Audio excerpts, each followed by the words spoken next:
ਸਤਿ ਸ਼੍ਰੀ ਅਕਾਲ ਜੀ। ਇਸ ਵਕਤ ਮੈਂ ਖੜਾ ਜੀ ਬਰੈਂਪਟਨ ਦੇ ਡਾਊਨਟਾਊਨ ਏਰੀਏ ਦੇ ਵਿੱਚ ਕੁਈਨ ਸਟਰੀਟ ਆ।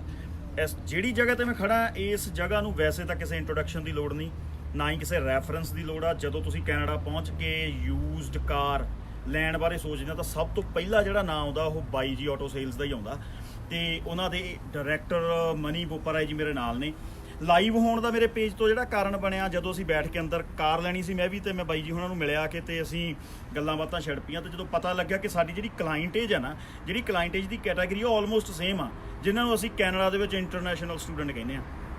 ਤੇ ਉੱਥੇ ਫਿਰ ਜਦੋਂ ਗੱਲ ਚੱਲਦੀ ਕਈ ਗੱਲਾਂ ਵਿੱਚੋਂ ਨਵੀਆਂ ਇਹੋ ਜਿਹੀਆਂ ਨਿਕਲ ਕੇ ਆਈਆਂ ਕਿ ਜੋ ਗੱਲਾਂ ਇੰਡੀਆ ਪਹੁੰਚਾਈਆਂ ਜਾਂਦੀਆਂ ਨੇ ਜਾਂ ਇੰਡੀਆ ਬੈਠੇ ਕੁਝ ਲੋਕ ਕਰ ਰਹੇ ਨੇ ਸਾਡੇ ਸਟੂਡੈਂਟਸ ਬਾਰੇ, ਉਹ ਕਿੰਨੀਆਂ ਕਿ ਸਹੀ ਨੇ। ਕਿਉਂਕਿ ਮੈਂ ਵੀਜ਼ਾ ਲਵਾ ਕੇ ਸਟੂਡੈਂਟ ਨੂੰ ਇੱਧਰ ਭੇਜ ਦਿੰਦਾ, ਮੇਰੇ ਨਾਲ ਜਿਹੜੇ ਮੇਰੇ ਸੇਮ ਫੀਲਡ ਦੇ ਵਿੱਚ ਕੰਮ ਕਰ ਰਹੇ ਦੋਸਤ ਮਿੱਤਰ ਭਰਾ ਉਹ ਵੀ ਇਹੀ ਕੰਮ ਕਰਦੇ ਨੇ। ਪਰ ਜਿਹੜੇ ਲੋਕ ਸਟੂਡੈਂਟ ਜਿਹੜੇ ਇੱਥੇ ਪੜ੍ਹ ਰਹੇ ਨੇ ਉਹਨਾਂ ਦੇ ਵਿੱਚ ਵਿਚਰਦੇ ਨੇ, ਉਹਨਾਂ ਵਿੱਚੋਂ ਬਾਈ ਜੀ ਹੁਣੀ ਇੱਕ ਨੇ ਸਭ ਤੋਂ ਵੱਧ ਵਿਚਰਦੇ ਨੇ, ਤੇ ਉਹਨਾਂ ਦੀ ਲਾਈਫ ਤੋਂ ਭਲੀ ਭਾਂਤੀ ਵਾਕਿਫ ਵੀ ਨੇ। ਕਿਉਂਕਿ ਜਦੋਂ ਕਾਰ ਲੈਣ ਆਉਂਦੇ ਆ ਨਾ ਤਾਂ ਉਹਨਾਂ ਦੇ ਪਰਸਨਲ ਜਿਹੜੇ ਅਕਾਊਂਟਸ ਤੱਕ ਵੀ ਚੈੱਕ ਕੀਤੇ ਜਾਂਦੇ ਨੇ, ਤੇ ਬਾਈ ਜੀ ਉਹਨਾਂ ਨੂੰ ਉਹਨਾਂ ਬਾਰੇ ਪ੍ਰੋਪਰ ਨੌਲੇਜ ਹੁੰਦੀ ਆ। ਸੋ ਮੈਂ ਇਹ ਚੀਜ਼ ਸੋਚੇ ਵੀ ਕਿਉਂ ਨਾ ਇਸ ਇਨਫੋਰਮੇਸ਼ਨ ਨਾਲ ਸੰਬੰਧਿਤ ਥੋੜ੍ਹੀ ਜਿਹੀ ਗੱਲ ਕਰ ਲਈ ਜਾਵੇ। ਤਾਂ ਮੈਂ ਵੀਰ ਹੋਣਾ ਨਾਲ ਇਸ ਵਿਸ਼ੇ ਤੇ ਸਟੂਡੈਂਟਸ ਦੀ ਲਾਈਫ ਨਾਲ ਰਿਲੇਟਡ ਕੁਝ ਗੱਲਾਂ ਕਰੂੰਗਾ, ਜਿਹਦੇ ਤੋਂ ਸਾਨੂੰ ਪਤਾ ਲੱਗੂਗਾ ਕਿ ਸਟੂਡੈਂਟਸ ਦੀ ਐਕਚੁਅਲ ਲਾਈਫ ਇੱਥੇ ਹੈ ਕਿੱਦਾਂ ਦੀ ਆ। ਸੋ ਮਨੀ ਭਾਜੀ, ਸਭ ਤੋਂ ਪਹਿਲਾਂ ਮੇਰਾ ਸਵਾਲ ਤਾਂ ਇਹ ਆ ਤੁਹਾਡੇ ਲਈ ਵੀ ਆਪਾਂ ਇੱਥੋਂ ਸ਼ੁਰੂ ਕਰਦੇ ਹਾਂ ਕਿ ਜੇ ਤੁਸੀਂ 100 ਕਾਰਾਂ ਵੇਚਦੇ ਹੋ ਤਾਂ 100 ਦੇ ਵਿੱਚੋਂ ਕਿੰਨੇ ਸਟੂਡੈਂਟਸ ਤੁਹਾਡੇ ਕਲਾਇੰਟ ਨੇ? ਬਿਲਕੁਲ। ਸਤਿ ਸ਼੍ਰੀ ਅਕਾਲ ਜੀ ਸਾਰਿਆਂ ਨੂੰ। ਮੇਰਾ ਨਾਮ ਮਨਪ੍ਰੀਤ ਬੋਪਰਾ ਆ। ਬਾਈ ਜੀ ਆਟੋ ਸੇਲ ਜਿਹੜੇ ਮੇਰੇ ਹਿਸਾਬ ਨਾਲ ਇੰਟਰਨੈਸ਼ਨਲ ਸਾਰੇ ਸਟੂਡੈਂਟ ਨੇ ਬਰੈਂਪਟਨ ਦੇ ਜਾਂ ਬਰੈਂਪਟਨ ਦੇ ਆਲੇ ਦੁਆਲੇ ਦੇ ਏਰੀਏ ਦੇ, ਜਾਂ ਆਪਾਂ ਗੱਲ ਕਰ ਲਈਏ ਪੂਰੇ ਕੈਨੇਡਾ ਦੇ ਵਿੱਚ, ਸਾਨੂੰ ਲੋਕ ਜਾਣਦੇ ਹੀ ਆ ਬਾਏ ਰੈਫਰੈਂਸ ਦੇ ਵਿੱਚ। ਤੇ ਜਿਹੜਾ ਤੁਹਾਡਾ ਰਹੀ ਗੱਲ ਕੁਐਸਚਨ ਦੀ, ਜੇ ਆਪਾਂ ਗੱਲ ਕਰੀਏ ਜੇ ਆਪਾਂ 100 ਕਾਰ ਵੇਚਦੇ ਹਾਂ, ਜਿਵੇਂ ਮੈਂ ਤੁਹਾਨੂੰ ਪਹਿਲਾਂ ਵੀ ਆਪਾਂ ਆਫ ਦੀ ਲਾਈਨ ਜਿਵੇਂ ਗੱਲ ਕਰਦੇ ਸੀਗੇ ਕਿ 80 to 90% ਜਿਹੜੀਆਂ ਗੱਡੀਆਂ ਨੇ ਸਾਡੇ ਸਟੂਡੈਂਟ ਲੈਂਦੇ ਆ, ਸਾਡੇ ਵੀਰ ਲੈਂਦੇ ਆ, ਸਾਡੀਆਂ ਭੈਣਾਂ ਲੈਂਦੀਆਂ ਨੇ।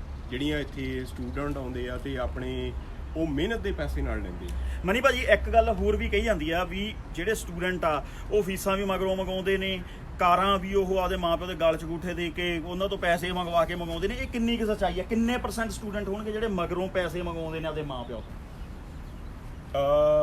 ਮਗਰੋਂ ਗੁਰਮਲਾਪ ਜੀ, ਜੇ ਇਹਦੇ ਵਿੱਚ ਜੇ ਸੱਚਾਈ ਹੁੰਦੀ, ਜੇ ਮਗਰ ਇੰਨੇ ਆਪਣੇ ਕੋਲ ਪੈਸੇ ਹੁੰਦੇ ਜਾਂ ਆਪਾਂ ਵਿੱਤੀ ਇੰਨੇ ਸਟਰੋਂਗ ਹੁੰਦੇ, ਹਾਂਜੀ, ਤਾਂ ਆਪਾਂ ਨੂੰ ਇੱਥੇ ਆਉਣ ਦੀ ਲੋੜ ਨਹੀਂ ਸੀ। ਬਿਲਕੁਲ। ਪਹਿਲਾਂ ਤਾਂ ਆਨਸਰ ਇੱਥੇ ਹੀ ਹੋ ਜਾਂਦਾ। ਦੂਜੀ ਗੱਲ ਇਹ ਆ ਕਿ ਕੈਨੇਡਾ ਜਿਵੇਂ ਮੁਲਕ ਹੈ, ਇਹ ਖੁਸ਼ਹਾਲ ਆ। ਜੇ ਹੁਣ ਅਸੀਂ ਕਹੀਏ ਜਾਂ ਜਿਹੜੇ ਵੀ ਇੱਥੇ ਵੀਰ ਭੈਣ ਜਿਹੜੇ ਆਪਣੇ ਪੁਰਾਣੇ ਆ ਜਾਂ ਪੁਰਾਣੇ ਇੱਥੇ ਸਿਟੀਜ਼ਨ ਹੋ ਗਏ ਆ ਜਾਂ PR ਨੇ ਜਾਂ ਜਿਨ੍ਹਾਂ ਦੇ ਆਪਣੇ ਬਿਜ਼ਨਸ ਨੇ, ਮੇਰੇ ਹਿਸਾਬ ਨਾਲ ਕੋਈ ਵੀ ਇਹ ਨਹੀਂ ਕਹਿ ਸਕਦਾ ਕਿ ਅਸੀਂ ਪਿੱਛੋਂ ਸਾਰਾ ਕੁਝ ਲੈ ਕੇ ਆਏ ਸੀ। ਬਿਲਕੁਲ।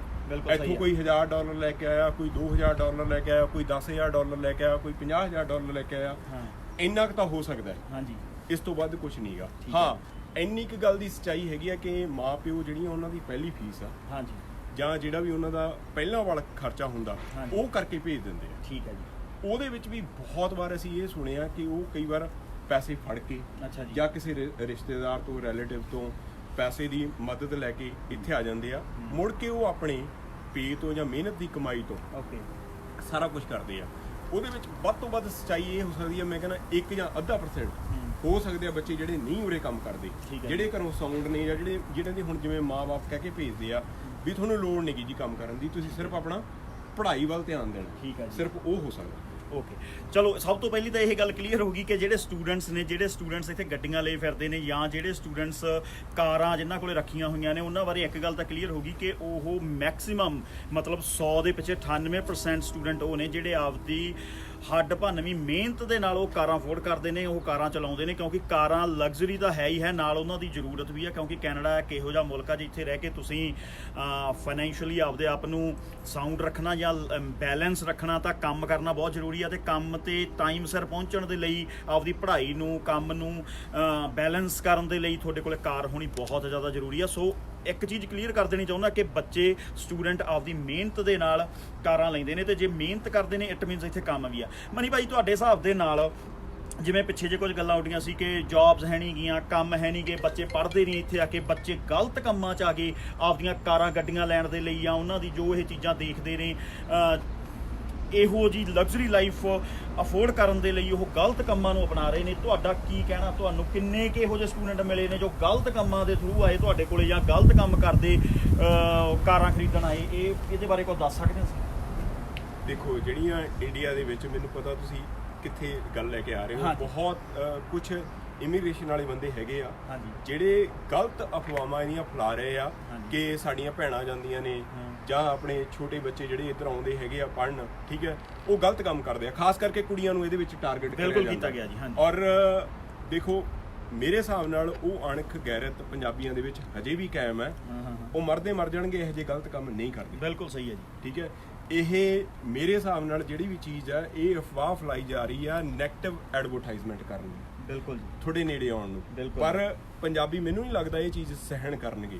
ਇਹ ਬਿਲਕੁਲ ਗਲਤ ਹੈ। ਬਿਲਕੁਲ ਜਿਹੜੀਆਂ ਵੀ ਸਾਡੀਆਂ ਭੈਣਾਂ ਹੈਗੀਆਂ ਨੇ, ਜਿਹੜੇ ਵੀ ਸਾਡੇ ਛੋਟੇ ਵੀਰ ਨੇ ਜਾਂ ਬੱਚੇ ਉਰੇ ਆਉਂਦੇ ਆ ਪੜ੍ਹਨ, ਉਹ ਹੱਡ ਮਿਹਨਤ ਨਾਲ, ਆਪਣੀ ਮਿਹਨਤ ਨਾਲ ਹੀ ਇੱਥੇ ਗਾਹਾਂ ਜਾਇਆ ਜਾ ਸਕਦਾ। ਜੇ ਤੁਸੀਂ ਝੂਠ ਬੋਲਦੇ ਹੋ ਜਾਂ ਗਲਤ ਕੰਮ ਕਰਦੇ ਹੋ, ਲੌਂਗ ਟਰਮ ਮੈਨੂੰ ਨਹੀਂ ਲੱਗਦਾ ਕੋਈ ਵੀ ਬੰਦਾ ਸਰਵਾਈਵ ਕਰ ਸਕਦਾ।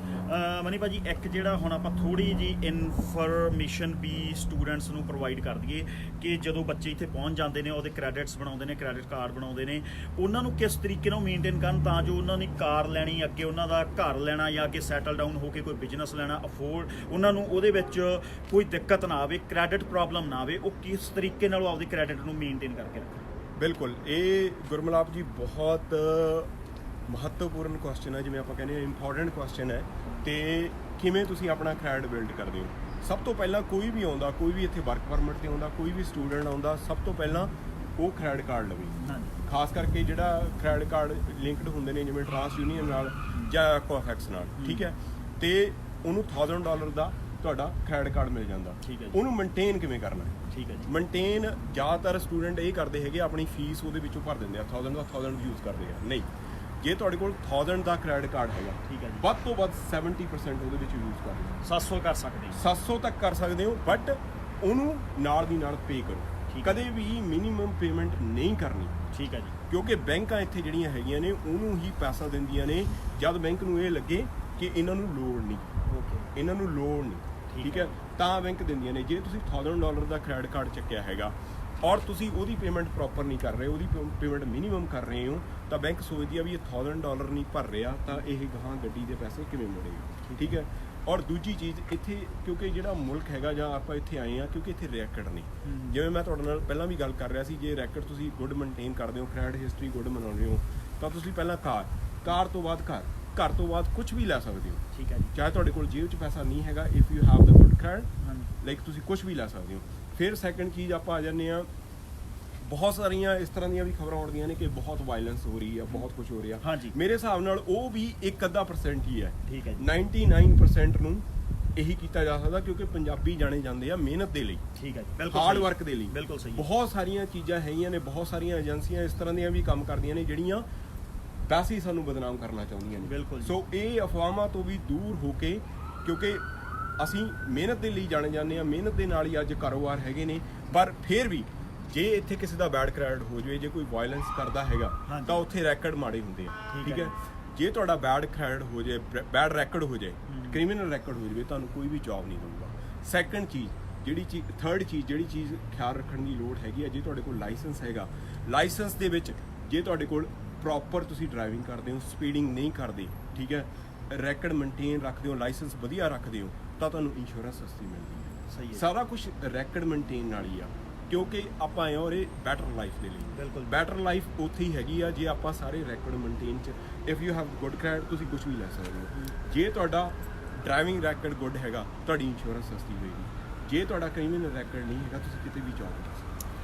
ਥੈਂਕ ਯੂ ਮਨੀ ਭਾਜੀ, ਮੈਨੂੰ ਇਹ ਲੱਗਿਆ ਕਿ ਬਹੁਤ ਇਨਫੋਰਮੇਸ਼ਨ ਸਟੂਡੈਂਟਸ ਦੇ ਲਈ ਇਹ ਜ਼ਰੂਰੀ ਸੀਗੀ। ਮੈਂ ਐਂਡ ਤੇ ਵਾਈਂਡ ਅਪ ਕਰਨ ਤੋਂ ਪਹਿਲਾਂ ਸਿਰਫ ਸਟੂਡੈਂਟਸ ਨੂੰ ਇਹੀ ਇੱਕ ਮੇਰੀ ਬੇਨਤੀ ਆ, ਵੱਡੇ ਭਰਾ ਦੇ ਤੌਰ ਤੇ ਜਾਂ ਛੋਟੇ ਵੀਰ ਦੇ ਤੌਰ ਤੇ, ਜਾਂ ਆਪਦੇ ਜੋ ਜੇ ਤੁਸੀਂ ਕਰੀਅਰ ਕਾਉਂਸਲਰ ਮੰਨਦੇ ਹੋ, ਤਾਂ ਪਲੀਜ਼ ਅਸੀਂ ਇੱਕ ਬੜੀ ਵਧੀਆ ਕੰਟਰੀ 'ਚ ਆਏ ਹਾਂ, ਇੱਕ ਚੰਗੀ ਲਾਈਫ ਦੇ ਭਾਲ ਦੇ ਵਿੱਚ ਅਸੀਂ ਇੱਥੇ ਪਹੁੰਚੇ ਹਾਂ, ਆਪਦੇ ਮਾਂ-ਪਿਓ ਤੋਂ ਦੂਰ, ਘਰੋਂ ਦੂਰ। ਤੁਸੀਂ ਮਿਹਨਤ ਕਰ ਰਹੇ ਹੋ, ਪਰ please don't drink and drive.